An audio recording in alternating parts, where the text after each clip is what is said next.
Hi guys, and welcome back to another episode of the Inside of Makeup podcast, where we talk about everything makeup and beauty related. I'm your host, Gurpreet, and we have a very special guest in the studio today. She's somebody I've been following since I first started. Since I first started hair and makeup. She is a true wizard when it comes to hairstyles. And her makeup is so beautiful.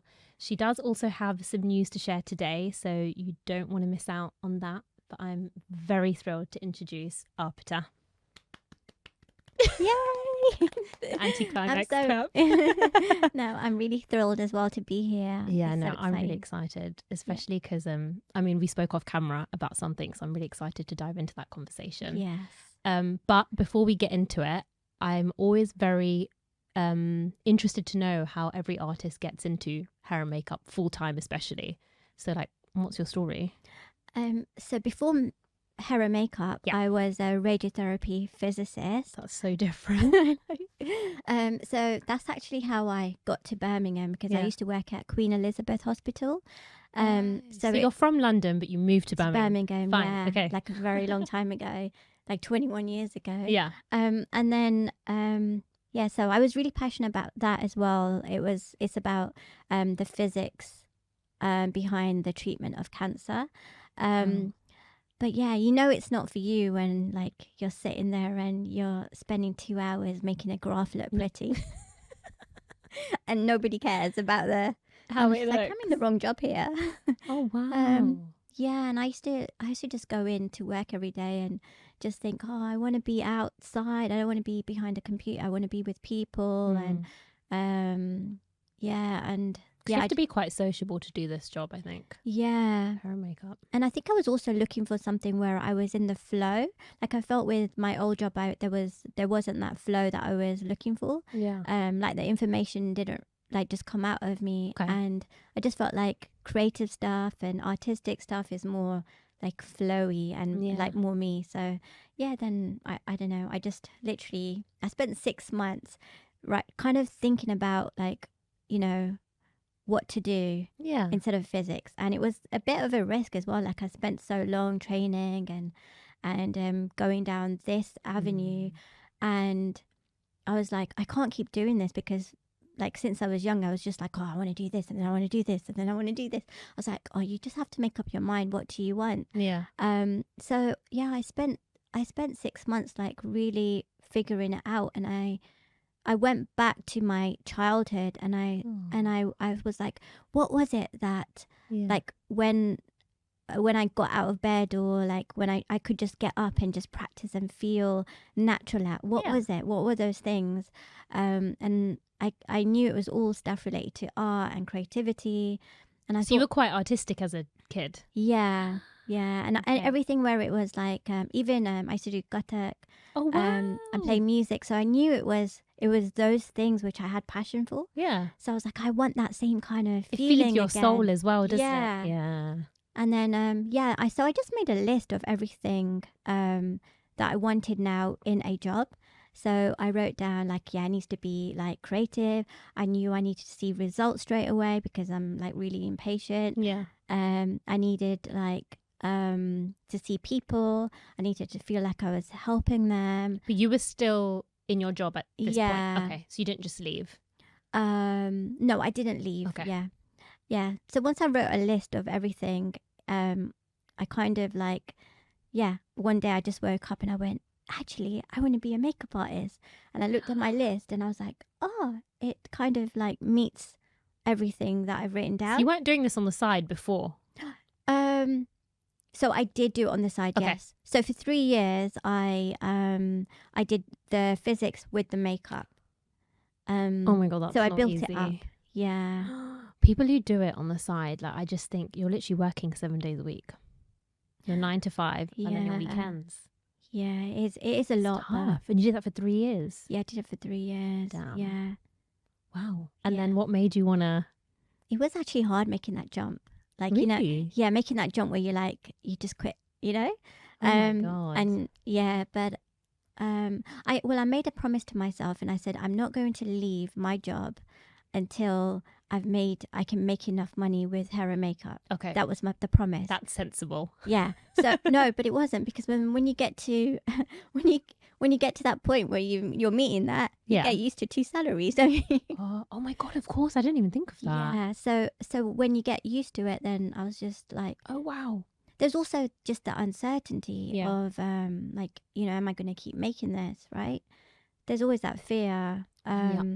That's what I think I took the plunge. I just quit my job and was like, what am I going to do now? Yeah. That's why I said it's sensible that you like actually thought about it. But no, it is financially you have to make sure it works for you. Yeah.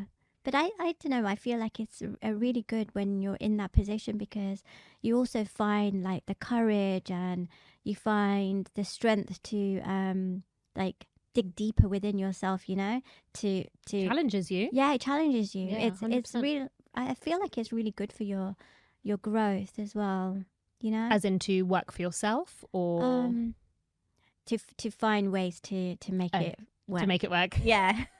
Yeah, because you can have down days. Yeah, you can. You've got no manager or no boss to be like, you can get through this. It's like, no, you have to talk to yourself. Yeah. Yes, you have to find a way to talk to yourself. Yeah. Yeah. Oh my God. So how long has it been since you've been doing it full time then? Full time. So I started hair and makeup 18 years ago. So full time is 15 years. Wow. 15 years? Yeah. Oh my God. You look really young, because I feel like you must have. When did you how old were you when you first? I started when I was 28. Wow, You can do the maths. Oh my God, you look really young after. Oh my God. Yeah. And can we please talk about how your skin is glowing as well, by the way? Oh, thank you. What highlighter are you using? Because I'm it's not so using nice. a highlighter. I'm just using NARS Orgasm. Oh, you still use that? Yeah, because it's got like a natural highlight. The powder? No, the blusher. The blusher, the liquid blusher. The powder blusher. Oh, sorry, they do so many versions. Yes. Still using that one. That's like my favourite. Do you remember when NARS Orgasm, the liquid one, was like the biggest thing ever? Yeah. But I never bought it, actually. I bought it because everyone was going on about it, but I felt like on deeper skin tones it didn't really show up that well. It only works for certain skin tones, but it doesn't last as long, like for example Rare Beauty and stuff like that. But the powders from NARS are incredible. They're like highlighters and things like that. They're really good. This is actually what I wanted to pick your brain about. Okay. Can we talk about your hairstyles? Okay. The Russian hairstyles. Yes. Because I mean, I do hair and I don't think I could ever do hair like that, the way you do, like the roses and things like that. Like, what made you want to do like Russian type hairstyles, as well as like the other types of hairstyles that we all do? Because they're so unique. Yeah, and it was really weird because like 3 years or 4 years before I went to Russia to train You went to Russia to train? Yeah, I went to Russia to train. But I was just like, oh my God. I just felt like Russian hairstyles was going to come in, and I was like, I bet somebody in the industry is going to go and do it. And I was just like silently waiting for someone to do it. And then every year I was like, why is nobody doing it? Like it's going to be the next trend. I don't know. And then I think it did. I think it's still trending now. Yeah, but at that point it was very early on. And then one day I just woke up and I was like, I guess I should go. I should go and train.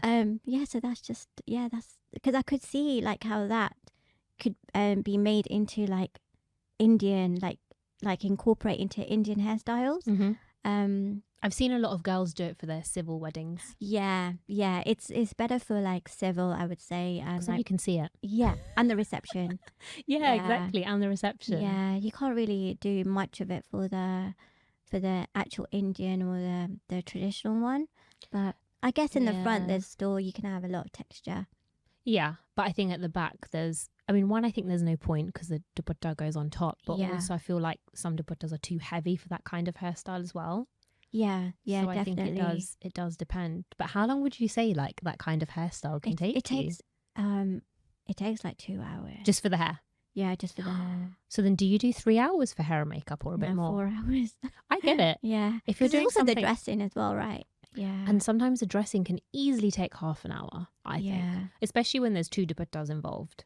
I think. And so much jewellery as well, isn't there? Yeah. Oh my God, of course. And the jewellery. I feel like sometimes when it comes to hairstyles, the tikka setting and the, you know, the jewelry that they wear on their head, sometimes that takes like a really long time because you have to make sure it doesn't move.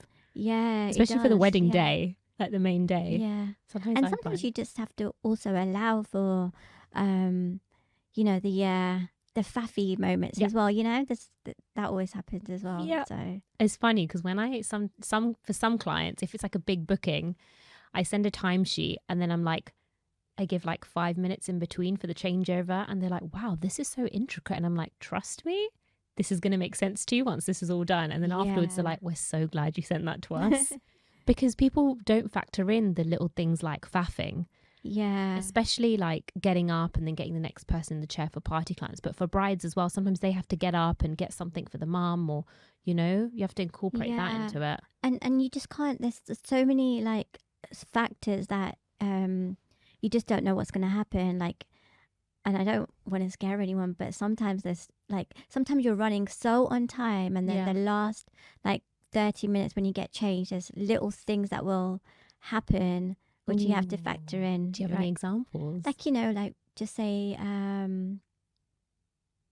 like say the jewelry's jammed, like you know, in the bangle, or like something kind of breaks and you need times to fix it, or you know, just little things like or sometimes the zip of the skirt or the top. It's actually amazing how much that happens. It's really sad. There's so many little things. Have you tried the stitch gun? The stitch gun trend. Yes. It's so fun. It's so mine actually broke really quickly. I was a bit disappointed, but oh my god, it's such a game changer. Yeah, definitely. No, because sometimes when you have to try and put the safety pin from the inside, it's like really tricky to like get in there.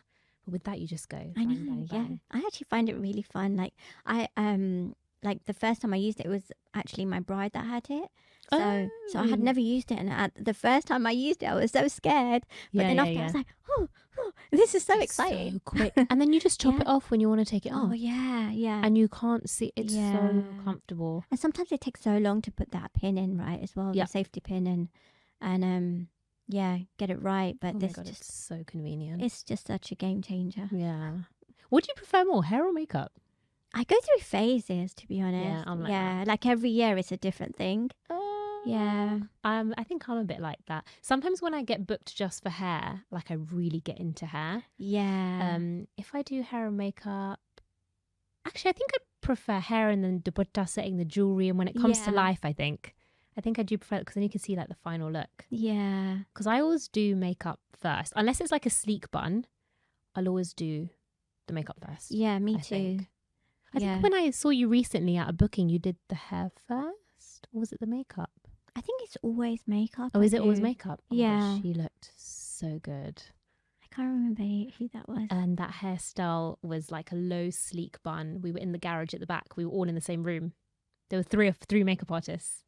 Don't you remember? I remember, but I can't remember Vaguely. it. Yeah, I can't remember. We do so many bookings at 3 o'clock in the morning. I remember saying I've met you before and we were having this conversation. But we actually hadn't. No, and I was like, oh, I remember from... We'd messaged. From, Instagram. That's the thing with Instagram. I feel like you think you've met somebody because you see their face so much on the internet. But actually you haven't. But that's why I also quite like social media. I have a love-hate relationship with it. Yeah. Because I think it can be quite consuming. Yeah, no, I know. I do as well. I go through phases with it too. Yeah. I mean, this year I have hardly been on it, I think. No, you've still been popping up. I've been popping up, but I haven't been doing it as daily as I would like to. But yeah. It's a job in itself. Yeah, but it's okay. I feel like I'm going through a journey with it, like changing my mindset around it, but in a healthy way. Yeah. I think if you do that and you just sort of accept it and you don't think of it as a job as such, like, oh, I have to post now. Yeah. And you accept it, it does make it a lot easier. Because people always complain that I have loads of pages. I do. There's a reason for that, guys, which I'll explain another time. But I used to really find it difficult to post on every single page. But now I'm kind of like, oh, this is quite fun. I can do this on this page, that on that page. And I give myself like an hour now. Like, okay, this is what I'm going to do now for the next hour, is do all my posting, reply to DMs and everything like that. I allocate times. Oh, that's really good. Otherwise, you're on it 24/7. Yeah. No, that's really good, actually. It's a bit more structured. Yeah. Yeah. I think because I have so many pages, I have to do that. Otherwise, it does consume you. Yeah. I wanted to ask actually about your favorite products when it comes to hair and makeup, actually. I wanted to pick your brain. Because everyone's answers are always so different. There's so many products out there, but yeah, what are some of your favorite? So I use a lot of Cune. Have you heard of Cune? No. That's the brand that I got trained with when I was doing Russian hairstyles. So I've just stuck with them, just because it's buildable. And then recently I've gone back to, after so many years, Silhouette. Oh, hairspray. Classic. Yeah. And also the white bottle of Schwarzkopf. Yeah, the big white one. It's called, yeah, and it's got pink writing on it, and it's just like strong lac. Yeah, so I use that one. So yeah, those are the hairsprays and the products I normally use. But there's actually one that this year has been so good, especially for destination weddings. Actually, there's different products actually for destination weddings because of humidity and stuff. Yeah, because of humidity. So I love the Dream Coat. Color Wow. I rave on about Color Wow so much, guys. It's so good. Yeah, really good for getting rid of like the humidity and, you know. But you have to use a lot of it, I think, for it to work. You kind of have to drench the hair and then blow dry it. Also, Cune have a humidity protector as well, so I spray that on right at the end. Yeah. But the best one at the moment, and I can't believe I can't remember the name. But it's a wax stick. Yeah. You know the wax sticks? Yeah. I just bought it from Amazon, and it's a yellow bottle. But oh my God, that has been a game changer. Like, but you have to get the right brand of that, because I've bought different ones and it leaves a white. It does residue. A little bit as well. It does a little bit, but I guess it's just when you use it a bit too much, and sometimes when you've combed it out and stuff as well, right? Too much. Yeah, but if you just use it and then you use your hands or something to smooth it over, then it's okay. But yeah, that has been so good for frizzy hair. That's like the best product. I know, especially for like the baby hairs at the front, which you're trying to get down. Yeah, or even when you're trying to get like a sleek like pony, and then you know at the back where you've got all the little bits of hair, like it's really good to just get them all in as well. Do you ever use the yellow got to be? I don't use that actually. I think it's a bit too strong. Yeah, I do use it occasionally, but I'll use it from far. I'll spray someone's hair from far. I see some people spraying it really close. I'm like, I don't know how you can manage the hair. Yeah, I think that's really strong. That's such a good tip. Like when you spray like from close, then you just get like very wet hair, you know, and then it hardens. Yeah, it hardens, or it never actually dries, you know. So you're supposed to always spray from afar and then build if you need to. Yeah, exactly. Or sometimes I find that, you know, when I use a lot of styling products instead of like just hairspray, sometimes I don't really need to use hairspray at the end. I literally just use a little bit right at the end just to keep it in place, because I do use a lot of like sort of styling products in between, mostly from Color Wow, Redken and things like that. And sometimes at the end I'm like, actually I don't want to use hairspray now, and it stays. Yeah. So I think it just depends. Yeah, and it depends on the style, I guess, as well. Because if you, like for brides, I mean, I don't know about you, but I'll always kind of use like a blow dry brush on a bride's hair before I start styling it, because I think it really smooths out the hair. Yes, always. Yeah. Hair dry it before. And especially for things like Hollywood waves, I love to use like a mousse and then blow dry as well, because I mean, my hair will never hold a curl ever.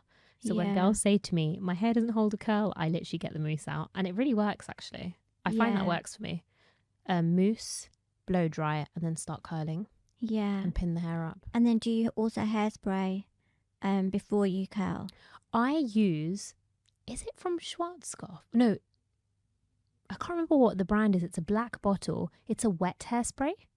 Okay. So what I do is I don't use a dry hairspray before curling. I use a wet one and I comb it through, let it dry a little bit, and then I curl and then I pin it up. That really works for me, because then when I take it out, I can still comb through it. Like it's not crispy or hard. Yeah. And then I'll use the dry hairspray afterwards. Okay.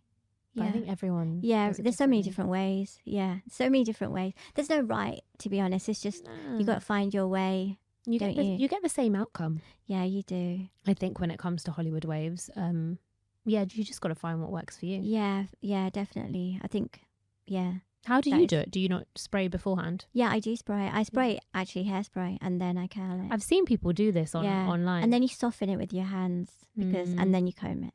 I guess it's the type of hairspray you use as well. And there's also a new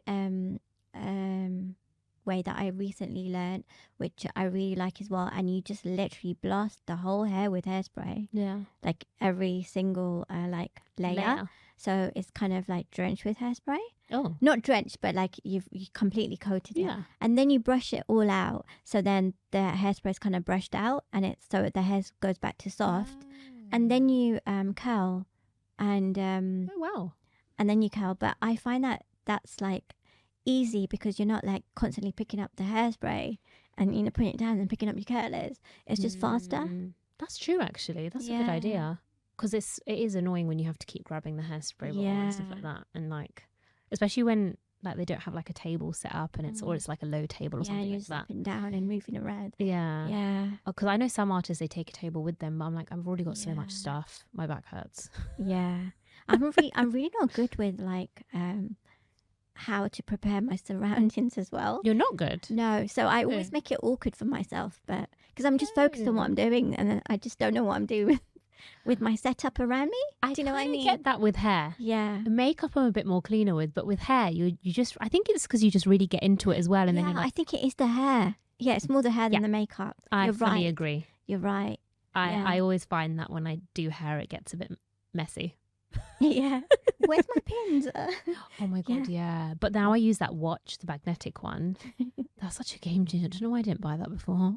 Oh God. It just saves me so much because the pins are just there rather than like going around and getting them to hold it. Yeah. It's just a bit of a... I started to use like again, this is something I learned from the Russian courses. Is just put everything in a donut. Oh, I've seen this. Yeah, like even your brushes. That's quite good, actually. Everything. Yeah. Do you still do that? Yeah, I still do that. Yeah. And then one of the things they taught us is like get the person to hold it as well. So then, you can just... That's true. Yeah, but I don't do that. I find it like, for me, I'm like, I just want the brides to chill. I don't want them to do anything. Yeah. I feel bad asking them, can you hold this? Because it's so early in the morning. They've got such a long day ahead of them. And I always say this, that when you book a makeup and hairstylist, I think you're not just booking the physical side of it, like the makeup and the hair, but I think the whole experience. Yeah. That's what they're going to remember. So for me, it's like how it starts, how it ends, and just like you're basically their best friend for them. I mean, to be fair, I talk to my brides quite often beforehand.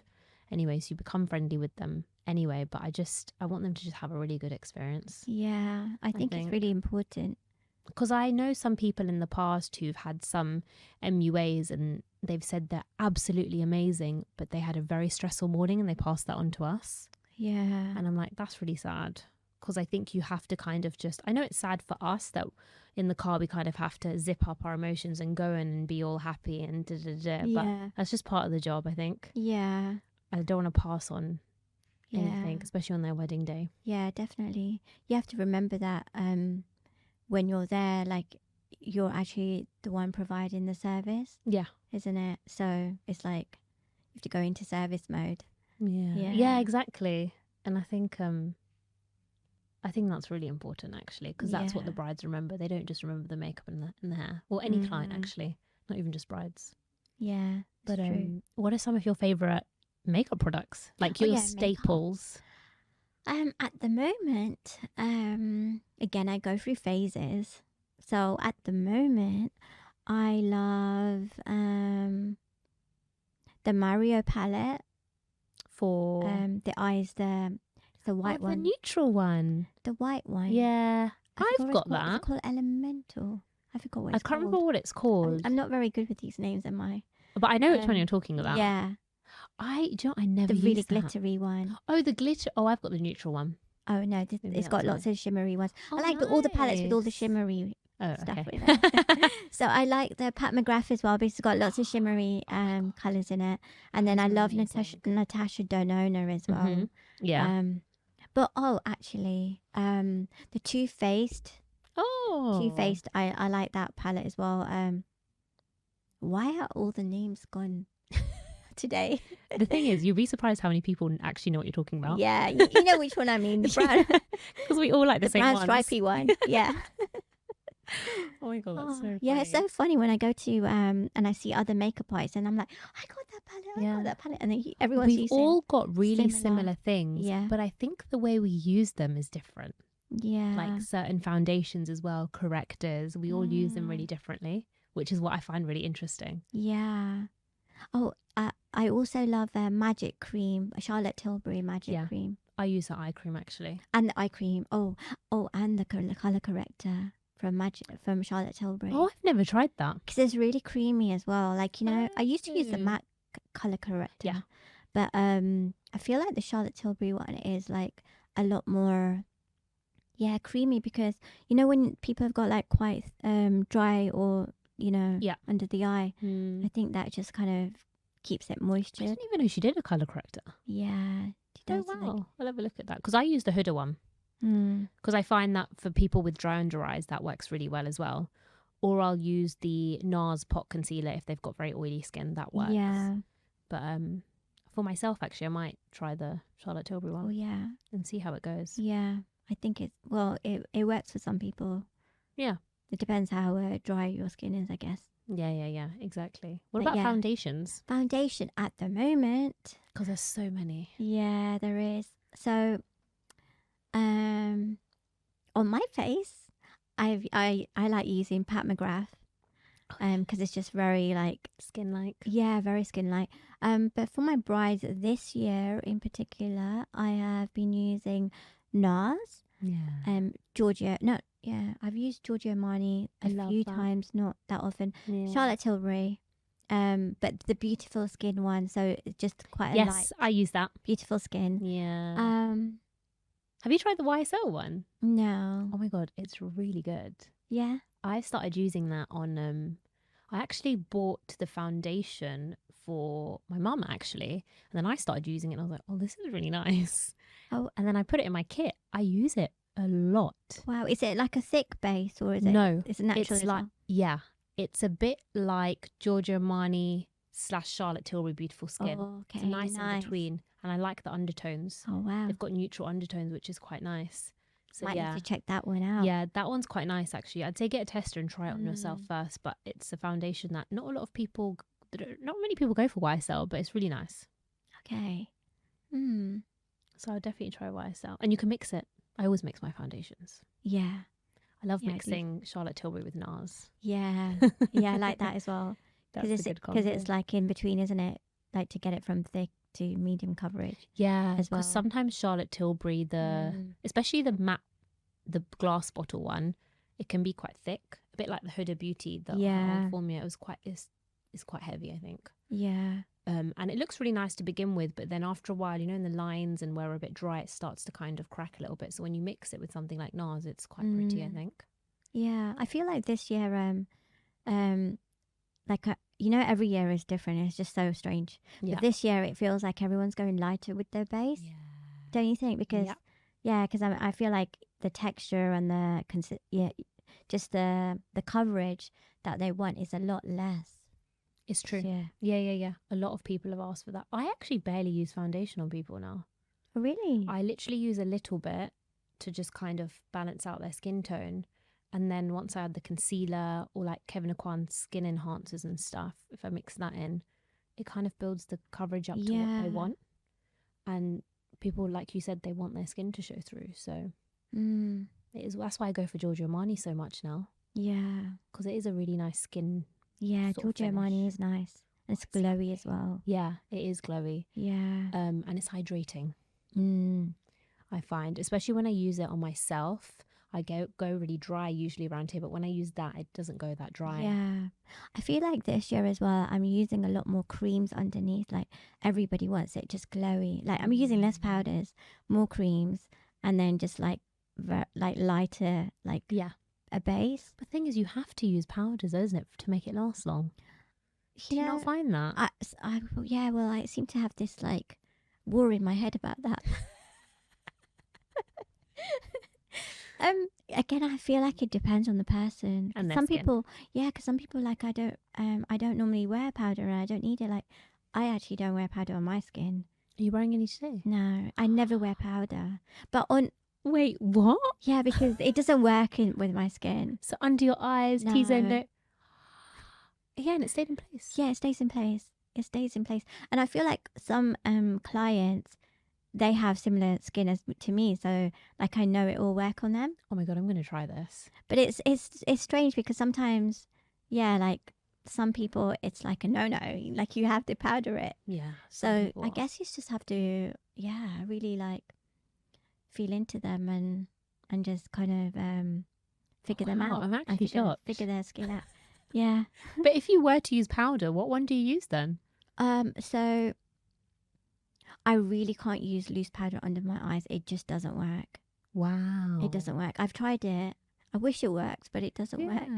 Like God, you really know your skin. Even concealer, I can't use concealer. So what do you use? Foundation.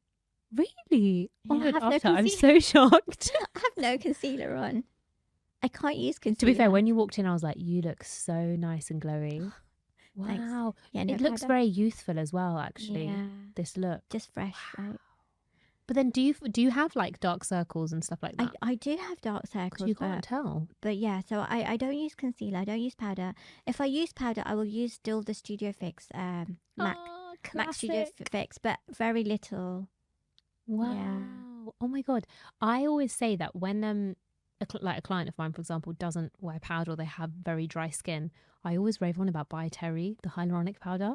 Oh, okay. It's amazing. Really? Yeah. I haven't tried that. It's so good. Oh, And it just and it also like eliminates, I mean obviously not completely, but it reduces pores as well. So definitely really? try that. Yeah. Yeah. I That use that a sounds lot on good. maturer clients. Yeah. And it works because I just get really paranoid that they're just going to touch their face and then it's going to come off and things like that. So I'm like, let me just set it a Yeah. little bit, not too much. Yeah. So I I use think that. as you get older as well, you actually don't need to because the skin is drier. Wow. Yeah, I find that with me. Yeah. God, Yeah. I'm still shocked. Yeah. Because you're not the only person that said this. Yeah. A lot of my clients I have said it. recently had a client and I was the same. I was having this war in my head. I was like, "Are you sure about you don't want powder?" And she was like, "I'm really sure I don't want powder. Like She it just knew her doesn't work." skin. She knew her skin, and then I had quite a few events, and so by the end of it, I didn't like I got it.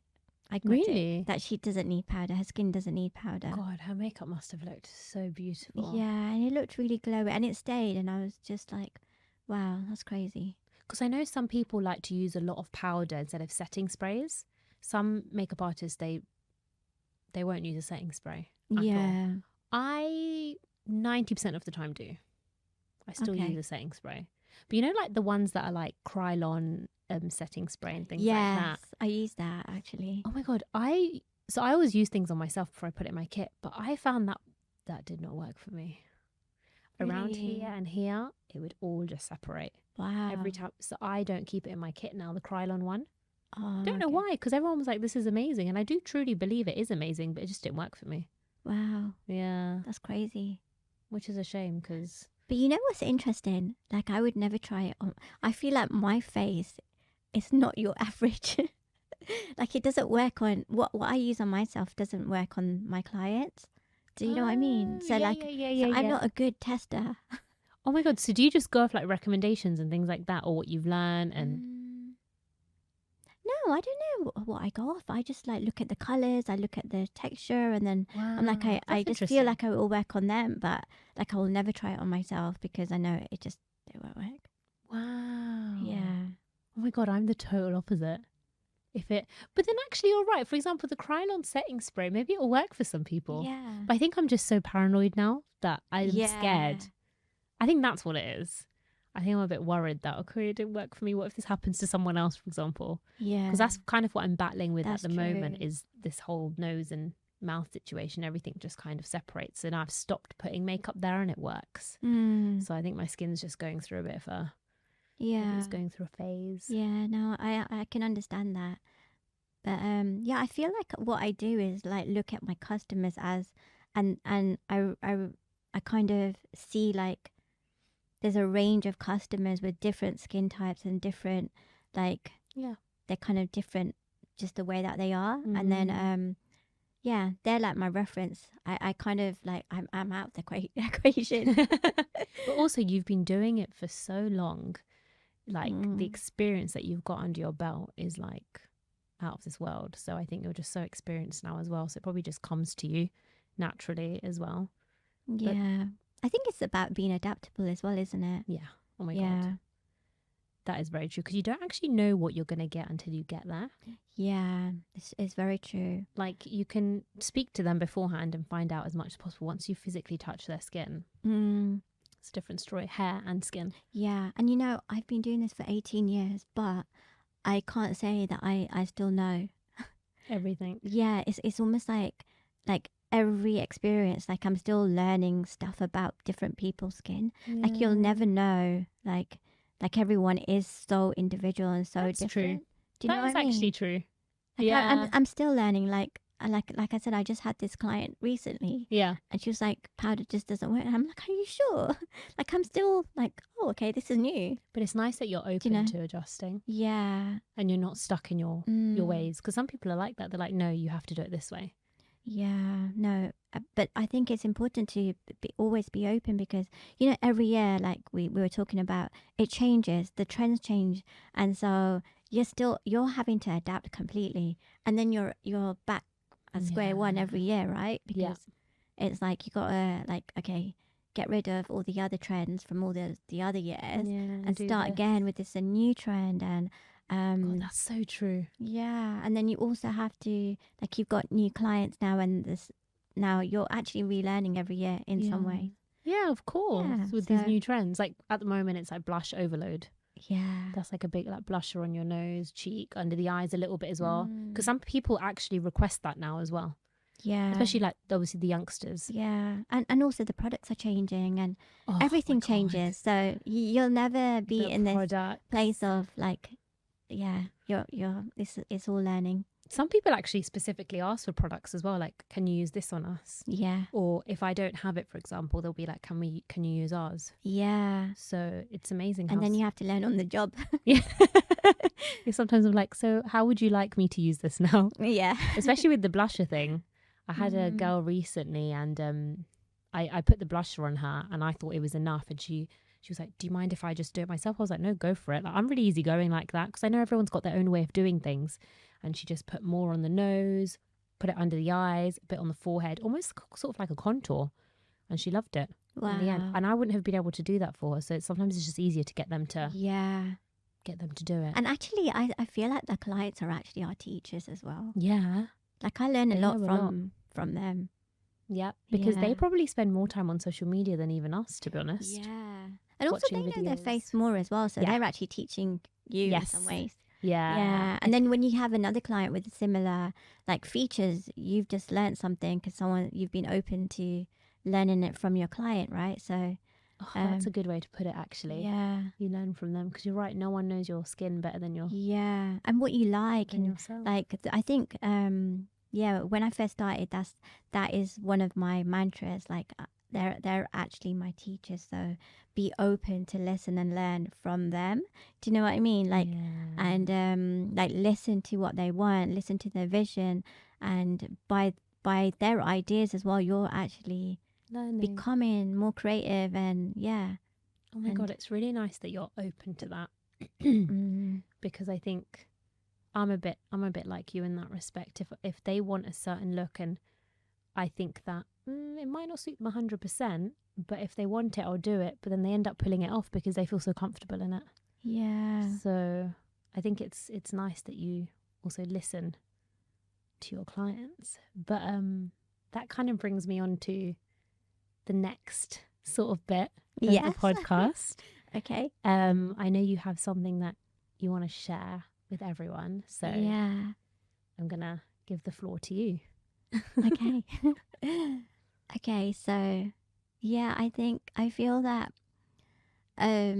over the years, whilst I have been doing this hair and makeup, there always felt like something was missing, because I felt like I was making them feel good on the outside, but it was just for one day, you know. And so there was this part of me that felt like I wanted to do more, like like kind of transform deeper.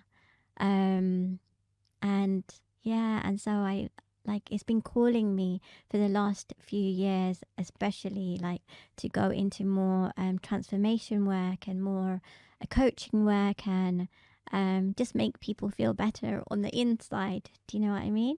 So I am basically going to be leaving hair and makeup and taking another plunge, which is scary, but yeah, I can't really ignore that this is the pull that I'm feeling.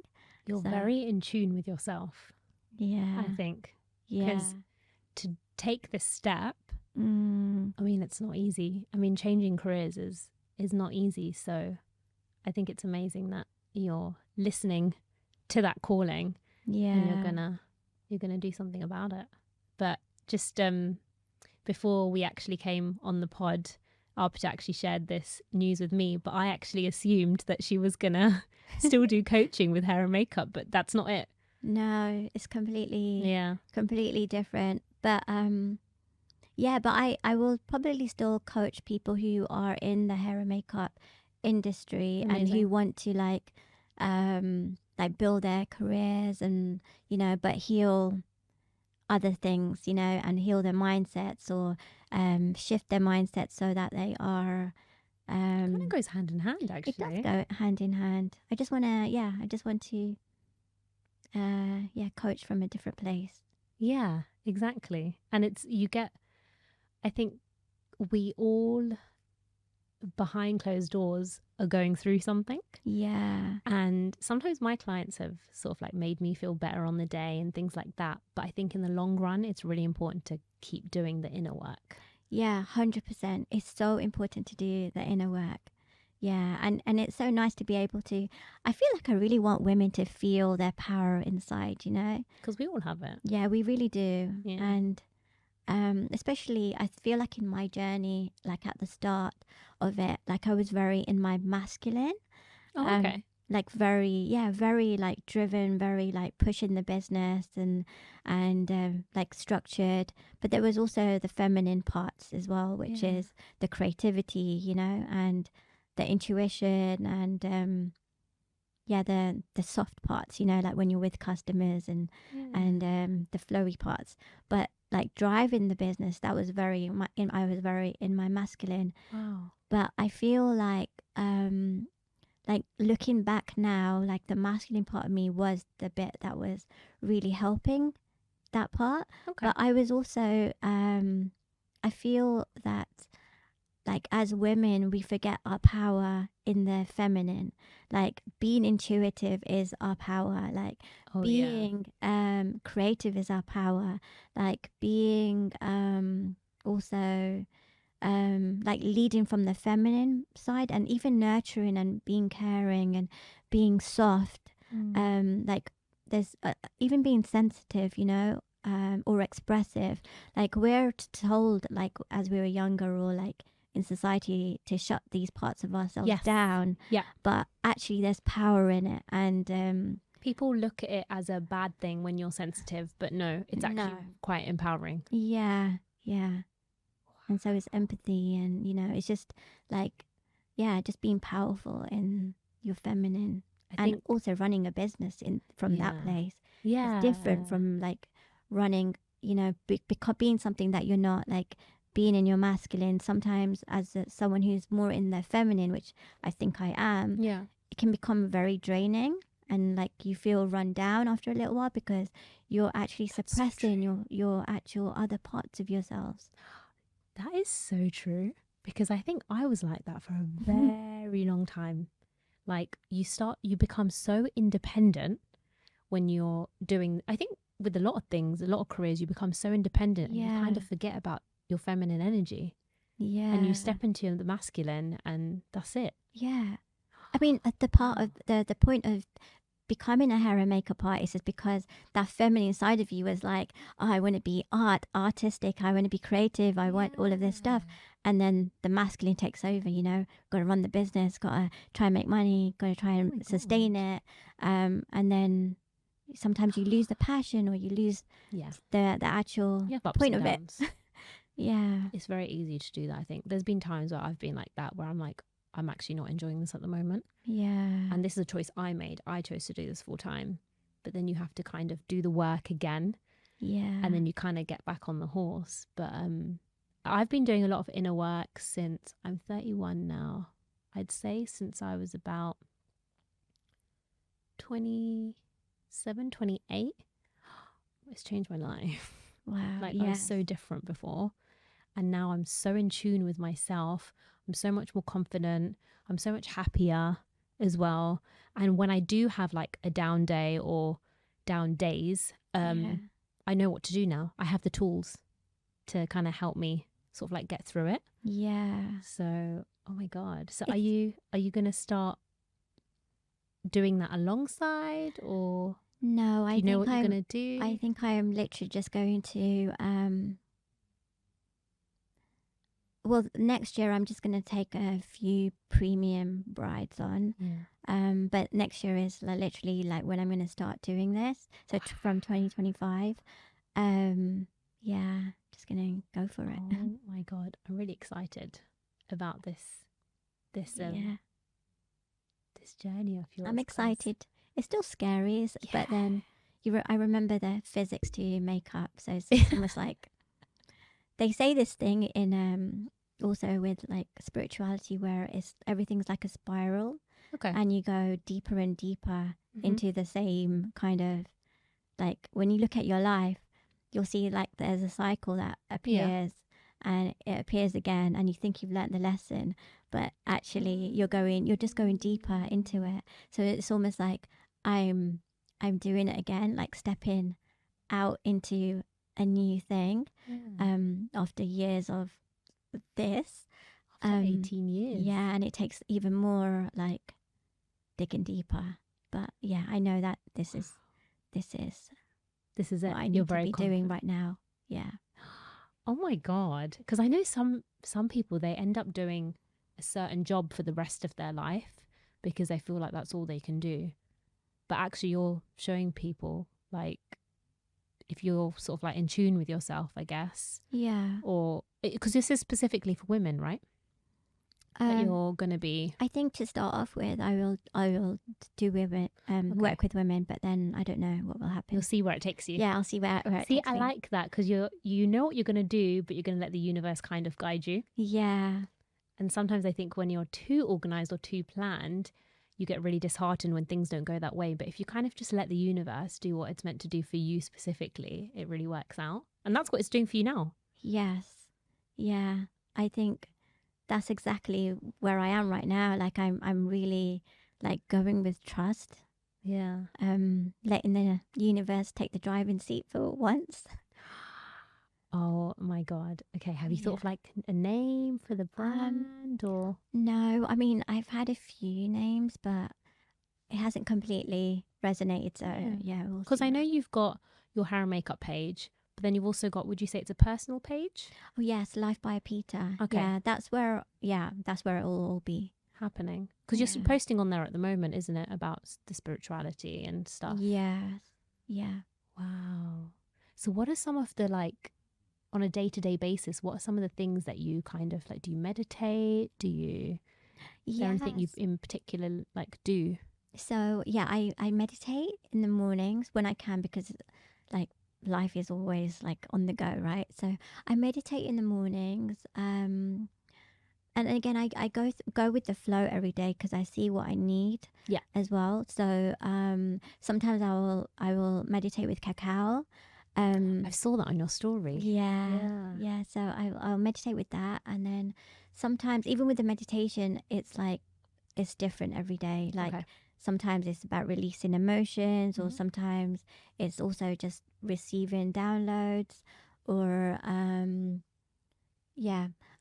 then sometimes I need more movement. So when I went to India last year, I did the like 3 months of traveling and lots of like retreats and programs. So I learnt in there this Kundalini meditation, where it's more about movement. And actually during that whole process, I learnt, like, because meditation is also quite masculine. It's like Oh. being in stillness, whereas Okay. moving your body is also like with Kundalini meditation. It's like you're shaking and you're moving your body, but then and then the second half is like you're dancing with the music. So which is more feminine. So you're actually like you're feeling into your body. You're coming out of your mind and you're actually going into your body, and you're also letting go. Like you're allowing your body to move. But yeah, there's a freedom in that as well. Yeah. I've never Yeah. tried that. I've done obviously Kundalini yoga, like the classic sort of version, should we call it? But I've never experienced anything like that. Yeah, there's just so many different modalities, and I'm still learning. Like it just feels like a big, like minefield. But I can tell how passionate you are about it. Yeah. Yeah. Oh, good. I get that vibe for sure. That's good. So I think passion. Yeah, I think you need to be passionate about what you're doing. Yeah. Otherwise, you won't get through the bad days. Yeah, for sure. Yeah. Yeah, no, I am passionate about it. I feel like, yeah, I think there is a lot to learn. Especially with this world, I think it's never ending, the information. I'm always learning something new when it comes to spirituality. Yeah. And even meditation. Oh my God, there's so many different ways to meditate. Everyone just thinks it's the one where you sit still and you breathe in through your nose, out through your mouth. But there's loads of different ways you can actually meditate. Yeah, there is. People don't know this. And also breath work as well. There's so many different powerful. breath works. Yeah. But one of the things that I've been really doing for myself recently, even in meditation, is inner child work and shadow work as well. Shadow work is like something which I have been really working on. That I've not tried. Explain what shadow work is. Shadow work is really the way that I think of it is like the world is a mirror of like whatever's happening on the outside is actually a reflection of what's going on the inside. Okay. So like say if you meet someone and they trigger you. Yes. That's actually telling you something about something inside of you. So like you have that you haven't worked on. Yeah, that you haven't worked on or you haven't accepted. If someone like say someone is being a certain way, and you've named it, but you've also judged it. You're actually judging something about yourself because that actually exists inside you. And oh, that's true.